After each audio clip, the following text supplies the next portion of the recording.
Hey everyone, welcome to our new video. Meet our host, Jake. Okay, you know the feeling. You meet someone new, maybe at work, maybe a friend of a friend. You do the usual questions, and your brain just goes into overdrive, right? Like, what do I say? Rather, job. Is it weird if I ask about their cat? Total panic mode. Oh, absolutely. It's something pretty much everyone goes through. We know we should connect, but that first step, the small talk, it just feels awkward, even fake sometimes. Right. Fake is a good word for it. But here's the thing. The sources, we looked at some really interesting stuff from conversational psychology, behavioral science.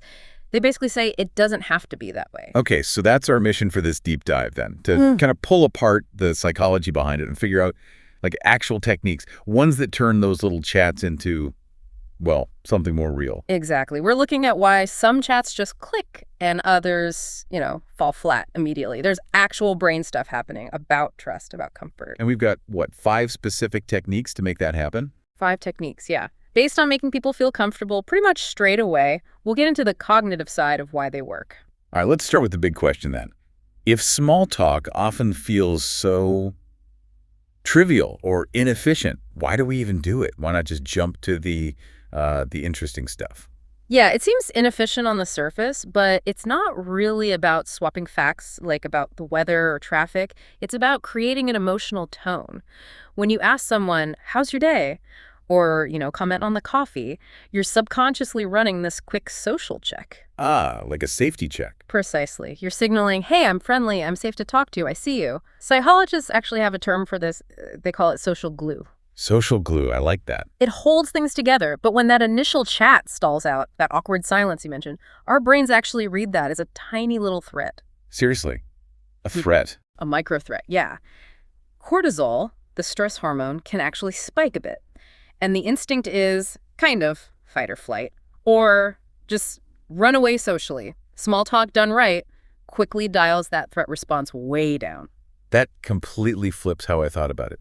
Because you see people, maybe really focused people, or sometimes people with a bit of social anxiety, trying to skip it entirely. They think it's a waste of time. And that's the classic mistake, according to the research.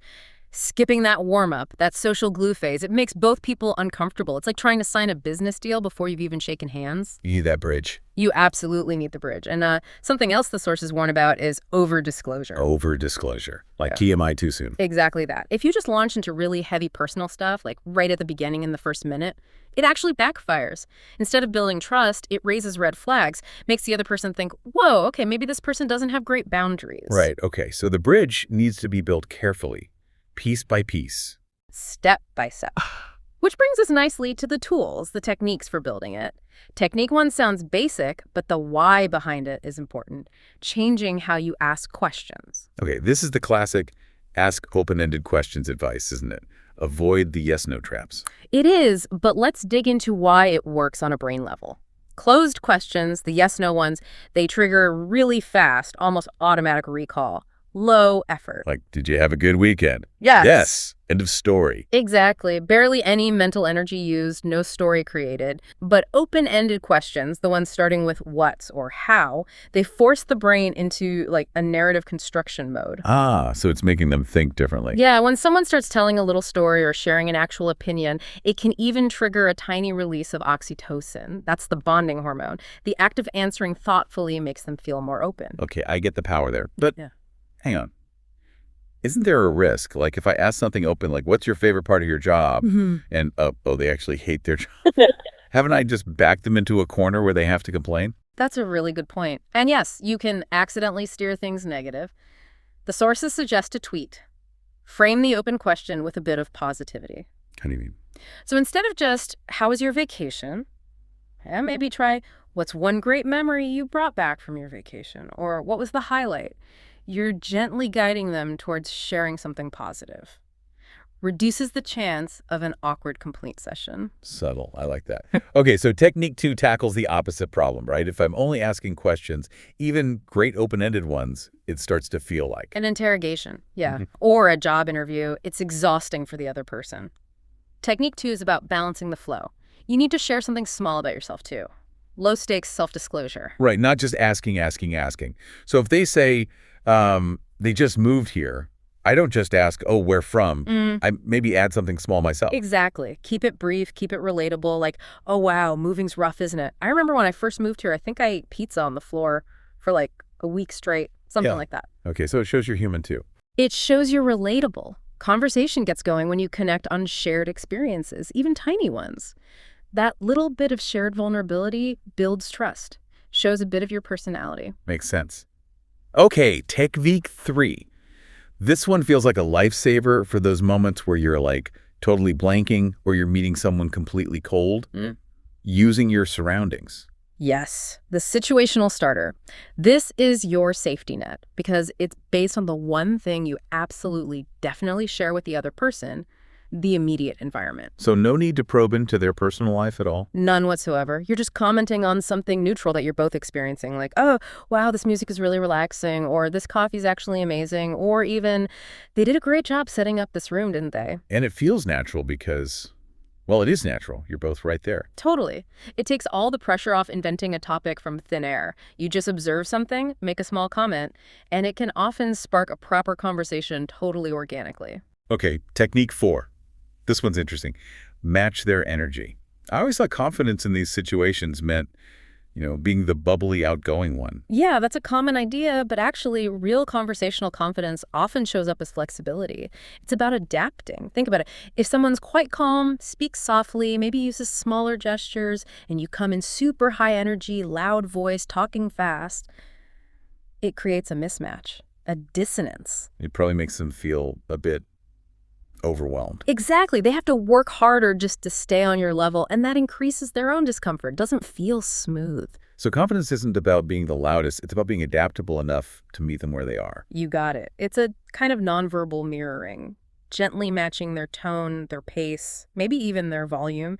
It puts you both on the same sort of wavelength physiologically. And when people feel that synchronicity, they relax, they feel more understood, less guarded, and much more likely to actually open up and connect. Which flows perfectly into Technique 5. The sources called this the most underrated skill, and I have to admit, this is probably my biggest weakness. Real listening. It's huge. It's probably the single fastest way to build a real connection. But when we're nervous, our brains are overloaded, right? We're thinking about how we look, how we sound, what clever thing we can say next. Guilty as charged. I'm often planning my reply while the other person's still talking. We all do it.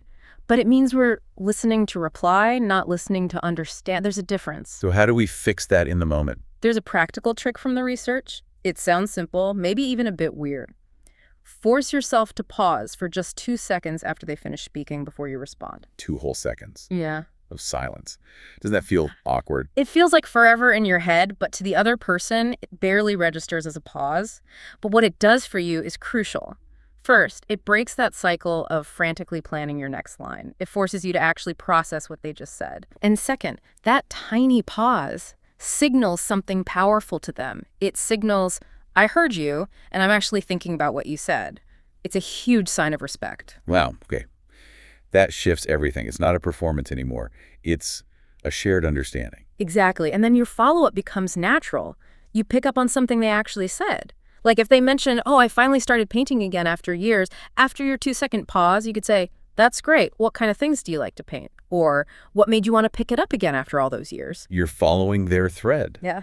Showing you genuinely heard them. Precisely. You're showing you care about their story, not just waiting for your turn to talk. That's deep listening. And it builds connection incredibly fast. Okay, so let's pull this all together. We've got these 5 techniques. We understand small talk is this social glue. But what about the mindset? Because underneath all this, the reason we avoid practicing is often just fear. Right? Fear of judgment. It's absolutely fear. Fear of sounding stupid, saying the wrong thing, being rejected, looking awkward. It's paralyzing for a lot of people. Yeah. But the interesting thing from the cognitive side is that practicing these techniques doesn't just make you vaguely more confident, it literally rewires your brain a bit. It helps automate these initial conversational steps in your prefrontal cortex. So you're saying the more you do it, the less mental energy it takes. The awkward part becomes more automatic, freeing you up. That's exactly it. When the basic how to start a chat part becomes more automatic, your brain isn't spending all its resources managing anxiety. It frees up that cognitive load so you can actually focus on being curious, on listening deeply, on genuinely connecting. And here's something really important for you listening. Yeah.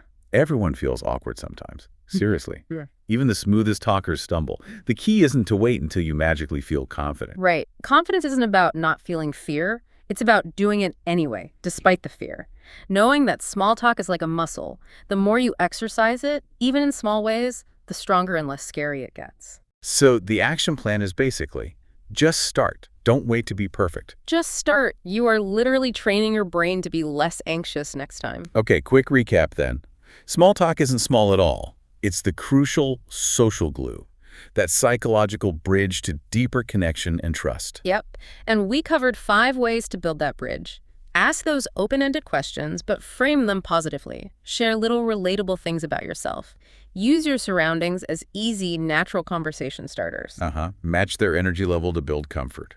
Don't try to overpower them. And maybe the most important, practice real, deep listening. Use that 2-second pause trick. Show you actually heard them. And remember, the aim isn't to be some kind of super smooth, perfect conversationalist. It's just about making a genuine connection. Stumbling is okay. Totally okay. And maybe the final thought to leave you with is this. Don't underestimate where these small interactions can lead. Seriously, a random 5-minute chat could genuinely turn into a friendship, a job offer, who knows? Maybe even change your life in some small way. The only real barrier is just being willing to put out a little warmth, a little curiosity. Exactly. So here's the challenge for you. Today, just once, try initiating one small piece of small talk. Maybe use that situational starter comment on the weather, the coffee, whatever. And go into it with just one goal. Yeah. Not to impress, not to be brilliant, just to make the other person feel comfortable for a moment.